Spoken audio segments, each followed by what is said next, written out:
Hey guys, and welcome back to yet another World of Warships video. I am Highflyer15, and today I'm going to talk about Rock, Paper, Scissor, Cruiser. Cruiser is a new element to the game, the Rock, Paper, Scissor game, because they branch into two different kinds of, well, utilities on the high seas. And that's why it is out of the game of Rock, Paper, Scissors, because right now, destroyers are there to take out heavy targets like the battleships. The battleships are there to take out, well, anything really. And then there are the aircraft carriers, which are also there to take out the big targets or deal with any targets apart from destroyers. Because if you aim for destroyers with your aircraft carrier, you're doing something wrong. Then we have the cruisers, which are split into two different categories. There is the AA cruisers, which are the US cruisers, like the Cleveland, which is just an amazing AA platform, and it only gets better as you grow into the tiers. And then we have the Japanese cruisers. Let's just find one right, bam, there. And they are more like heavy armored destroyers, I would call them. I don't really know, because they have more HP than destroyers and they have torpedoes, but almost no AA. That is the Japanese trade. They only get AA when you get up into the very high tiers for the Japanese. But let's take a look at the destroyers as the rock part of the rock, paper, scissor game. Yeah, take a look at those. First up, we're going to start up with the US. And the way that they've made the Japanese and the US destroyers different are by giving them different types of torpedoes. First up, the US are the close combat kind of torpedoes, where you have to go into the face of the enemy to be able to hit them, because their range starts out at 4.5 kilometers. Now that's very close to the enemy, and that's quite scary actually. You have to be an ambusher.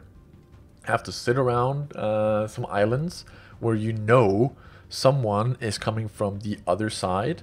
Like if you see an island in the middle, and oh, let's just I'm just gonna check here. I should have my mouse cursor now. Last time I didn't. I apologize for that if someone was a little bit confused. But if you have like an island like right here on the Clemson, and you're coming from this direction, from the Cleveland up towards the Clemson, and someone, a big battleship for instance, is coming from the Albany and moving down past here, then you go and move right here, sit right here and wait. And if someone is spotting the Albany coming around the Clemson, then you know when to throw your torpedoes. If not, then you just try and throw them at a time where you can guess the arrival of the opponent. And then you run the hell away and proceed to do the same maneuver again and again, or try and sneak behind enemy lines and flank the enemy, because you really need to get close to fire off these torpedoes. And that is the trade of the US destroyers. They have very close range torpedoes, and then they have pretty decent guns compared to the Japanese destroyers. Let's take a look at the Japanese destroyers just for a quick second here. And we can see here the Omikaze, the Wakatake, the Izokase, and the Minekase. Their trade is that they have two torpedo tubes for quite some time up in the tiers, or not quite some time, up to tier 2 or 4, that's it. And they can fire, oh, I didn't even say that on the US ones, I'll get back to that. They have rotating torpedo tubes, 2 tubes on each torpedo launcher, and they have 2 of those. So one launcher has 2 tubes, and they have 2 launchers. So in total, they can fire 4 torpedoes in any direction. The US, which I forgot, have 2 torpedo launchers on each side, both with 2 torpedoes.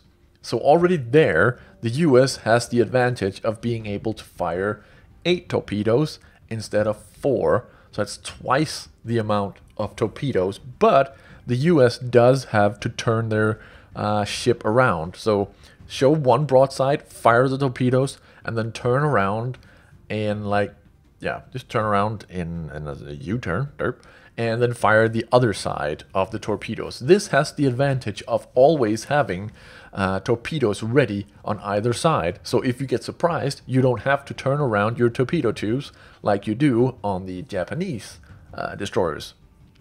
The Japanese destroyers have very poor guns. Like the range in just simply the first Umikaze is only 6.7 kilometers, while the Samson has 8.6 kilometers distance, like range on their guns. They do a little bit more less damage, but fire a lot faster. The US destroyers, right from the second tier, have a rate of fire of 8.6, while the Japanese have a 6.0 rate of fire. This will only like stay around that area actually. If we jump all the way to tier 6, the rate of fire on this, Mutsuki, let's just check here. There we go, yeah, Mutsuki. It only has a rate of fire of 5.5, whereas the American destroyer, let's check what that one's name is, the Farragut, Farragut, I don't know how that name is supposed to be pronounced, but it has a rate of fire of 15 rounds per minute. So that is a lot faster, and it has 5 guns at the tier 6 instead of 4 as the Japanese have. So that is basically what you have to take into consideration. Also, there is the reload speed of the torpedoes, or torpedo tubes, or launchers. On the Americans, it is pretty fast. On the tier 2, there is a reload speed of 23 seconds. The Japanese have 24 seconds, not that much, but still, considering that the US can fire 8 torpedoes instead of 4, that is a massive disadvantage to the Japanese, even though they have a lot longer range. The US only has the 4.5, while the Japanese have 8.0 kilometers on tier 2 destroyers. That's pretty crazy. The next tiers only have 7 kilometers, and the 4th tier only has 7 kilometers as well. But the US stays around the 4.5 kilometers range and 5.5 kilometers range. So it's really in your face torpedo bombing action you have to do with the Americans. Besides that, the rate of fire on like the increase in seconds, the reload speed on the launchers is just gonna buff up. Like on tier 3, the Japanese have 42 seconds reload speed, and then 47 on tier 3 or tier 4, and 46 on tier 5, and then at tier 6 it's 100 seconds. The Americans change up their torpedoes at tier 6 to also being rotating tubes. It's going to be 2 launchers with 4 tubes. Let's just click in here. I recently bought it. I haven't upgraded it yet, but it's going to be the same amount of torpedo tubes. And as we can see here, when we click in on the tubes, you can see them right there. Rotating tubes now instead of on the side. So we were losing that advantage, but it's still 4 tubes contra 3 tubes on the tier 6 Japanese. So these are the massive differences between the destroyers. And if you want to be able to fight against longer range targets, you should go with the American destroyers. If you want to be able to fire your torpedoes at huge ranges and still be safe and you don't have to go into the face of the enemy, then you should definitely go for the Japanese destroyers instead. Yeah, that's basically what there is to say about that. Besides that, the concealment stat over here, you can always, on the right side here, there's lots of stats that you can tap down and you'll be able to see what the surface detectability range is. Right there on this American Tier 6, it is 7.6 kilometers away. So if a ship is further away than 7.6 kilometers, you are not spotted. You can see him, he can't see you. And a plane has to be 3.4 kilometers close. Like some cruisers, like the Cleveland, have huge view range, so they'll spot battleships across the entire pond, I was about to say, across the entire map, almost. If you're close to an island, you can see all the way past some of the islands that are close by and spot there. But you won't be able to spot the destroyers, as they have a lot lower surface detectability range, which is really good. You can like rush in to be in the middle of some of the maps and just cap that without being spotted at all. And you can always hold down Alt and see the distance on your enemies in front of you.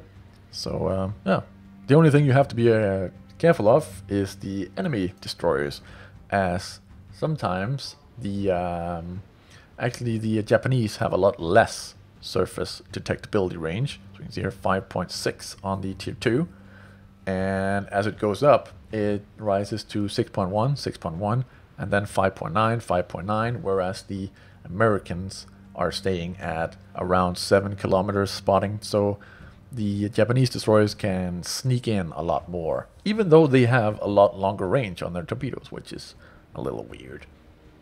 But whatever, it's fine, it's all fine and dandy. But yeah, that is the destroyer part of Rock, Paper, Scissor.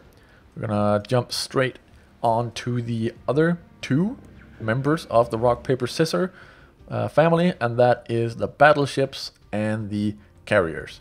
Carriers are on the American side right now, and the battleships are on the Japanese side. And well, there's not much really to say. You're gonna be detected like far, far away, as we can see here. If we just go in on the Kawachi here, as you can see here, 9.5 kilometers. You're gonna be spotted that far away. If we go on to the Myogi, he's gonna be spotted 17.1 kilometers away. But of course, your guns are able to fire at ranges of 15.3 kilometers away. So you can almost hit anything that is spotted, or spotting you at least.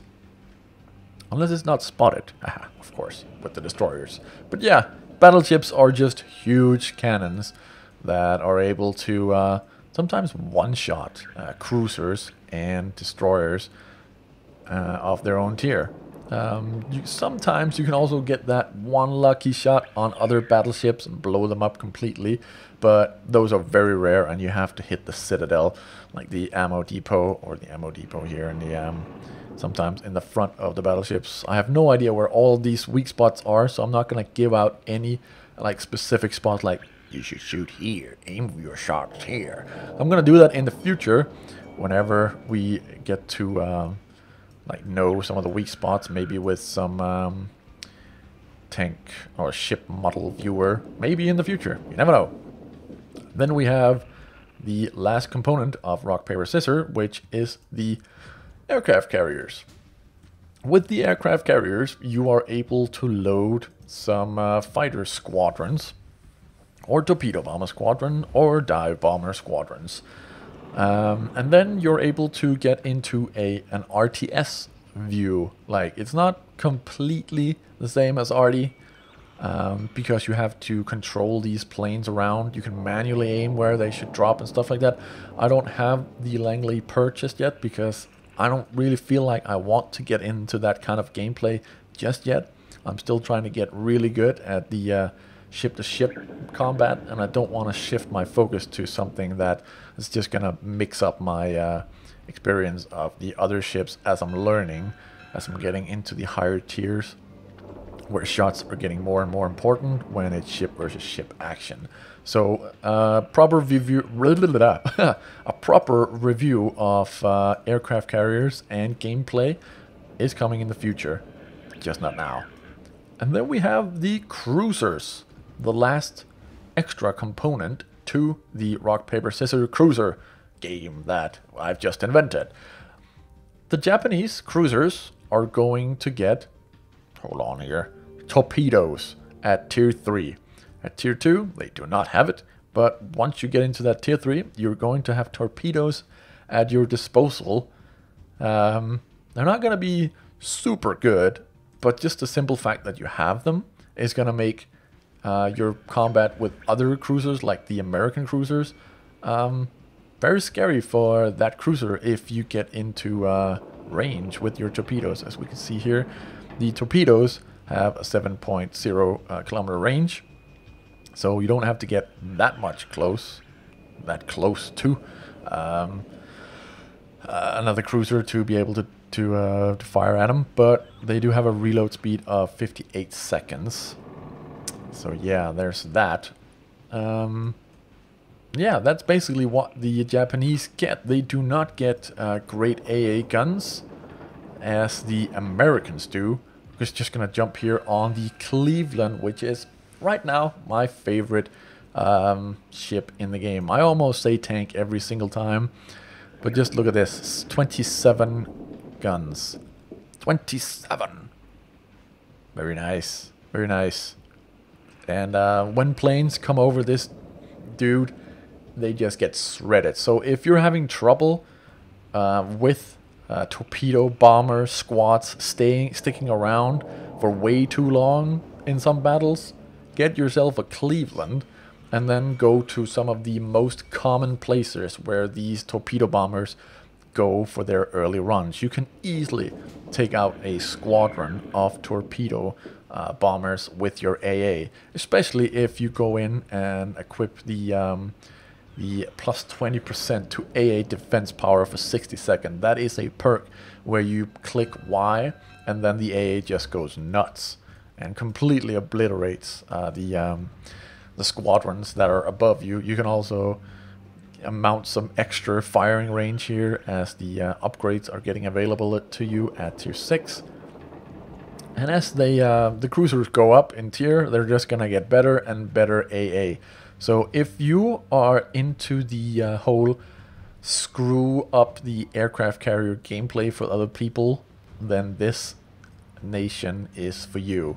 I'm definitely not going to go down the right now. I am a little bit going down the Japanese cruisers, but no. The American cruisers is the way of life. Cleveland is love. Cleveland is life. This ship is just amazing. Oops, seems like we had a little crash there, but no matter. I am back, and well, let's. I was just about to talk about the guns on the Clevelands. Let's keep on talking about that. It is 152 millimeters, and they fire so fast. 7.5 doesn't seem like a lot, but when you're firing your shells, you see them in the air, and as you see if they hit the target, okay, that was a good shot. Then you fire again. It's really nice, and sometimes when you're firing at longer range, you're going to be able to see if you're leading it correctly and then switch a little bit to the left or right and lead better. This is a very, very good ship. It's not overpowered. I've taken down many Clevelands in a lot of other classes, and it's just because it's the first like really good one. It's basically like let's see, like a KV-1, not really, not a KV-1, not the KV-1S, because, like, back in the day, because it doesn't pack that huge punch. It doesn't have torpedoes, and the guns aren't ripping through you like nothing. So, yeah, I don't really know how to, yeah, explain this one. But it's just a really good boat. And, yeah, that's basically it for now. Thinking about what there is to show off or tell you that'll make you choose your line. Like right now, first up, I started going down the destroyers, the US destroyers. I was having a really good time shooting at other people, but then I realized that all my my torpedoes never really hit any targets because I was firing them so far away. And then I started thinking, I'll switch to the Japanese destroyers. And I went to those, and now I can't hit anything with my guns. So I'm really torn with what the hell I'm supposed to do. So for now, I'm just gonna stick to the cruisers because there's so much more overall on everything. And then I'm gonna play a little bit of battleships once in a while. There's nothing that I really want. The Yamato really doesn't seem like that great of a ship. It's huge, has huge guns, but it's so easy to hit. That's my experience with it. And yeah, oh, and before I stop here, rock, paper, scissor, destroyer, or not destroyer, but rock, paper, scissor, cruiser with fucking 20 torpedoes on both sides. This is a premium cruiser that you can purchase. I don't know if it's balanced, but look at this. 4 tubes, 4 tubes, 4 tubes, 4 tubes, 4 tubes times 5. That's 20 on freaking both sides. You can launch 20 torpedoes in one direction, turn the boat around because the maneuverability is great, and then fire 20 more. How much damage do they only do? Oh, only 17k. What? Wargaming, what the fuck? Jesus Christ. Oh yeah, just before I completely forget. The St. Louis. When you're going down the cruiser line here, you get a few torpedoes here on the American line as well. I completely forgot this. Sorry about that, guys. The St. Louis is very slow, but it has 14 cannons on the ship. 14 cannons that are amazing. There's one. There's two. There's, let's go there. There's one there. There's one there. There's two there. And yep, that's just a pretty crazy boat. It's balanced by how slow it is. And the AA is pretty poop, so it can be destroyed by the Langley and the Independence pretty easily with planes. Seriously? Come on, I'm recording here. I'm gonna pick it up. I'm gonna pick it up. Hello, Locastan. Hello.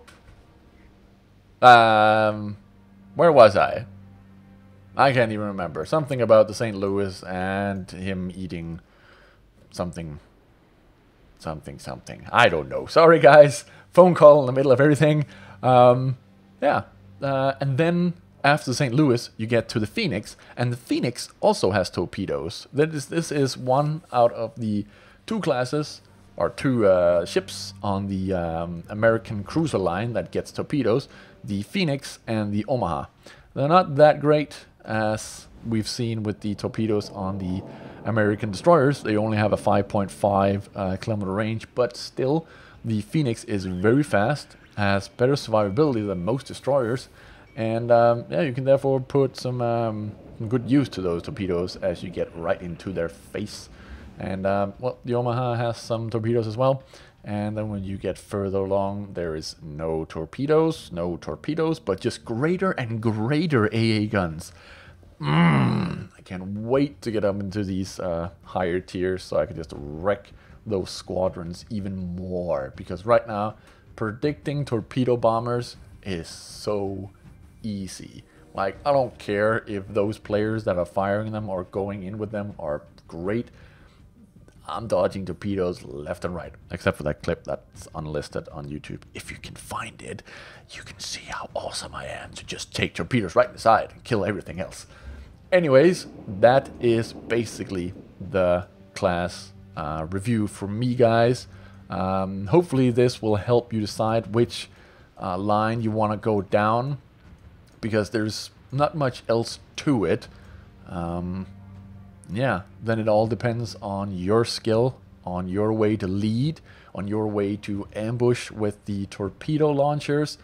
And yeah, that's it, guys. Next video. The next video is gonna be our first voyage.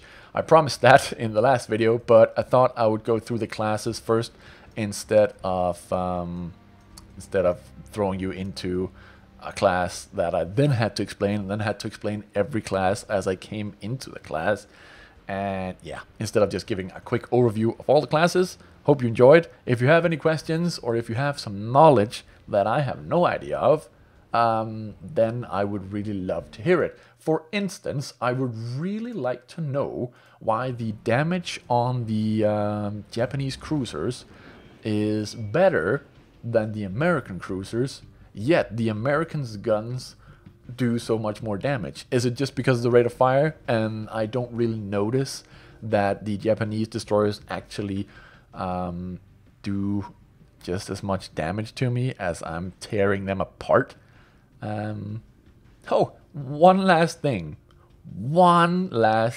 If you choose Japanese destroyers, get ready to turn your guns for more than half a minute. If you're firing at someone on the left side, on port side, and you want to shoot at someone on starboard, then you have to wait 36 seconds at tier 2, 45 seconds at tier 3, 36 seconds at tier 4, and 40 seconds at tier 5 and 6 for your guns to get all the way to the other side of your ship so you can shoot at the guy that just suddenly surprised you. That is so slow. And even when you get to the other side, from port to starboard or starboard to port, then the guns can't even keep up with the guy that you're aiming at, because I don't know, they're just so slow at turning. So that is one more downside to the Japanese destroyers. They have range, but they have poop of everything else, in my opinion. So yeah, that is my class review. Again, if you have something to add, feel free to throw it down in the comment sections. I'm more than willing and eager to learn more about this game as I progress down the lines and make videos for you guys, trying to help as much as possible. I will make some smaller videos just to help with some of the easier things that are really easy to learn, like where to shoot, HE versus AP and stuff like that, how to dodge torpedo bombers, predict them and stuff. I will see you in the next video. I've been High Flyers 15. Yeah, that's my name, not 16. High Flyer 15, and I'll see you on the high seas.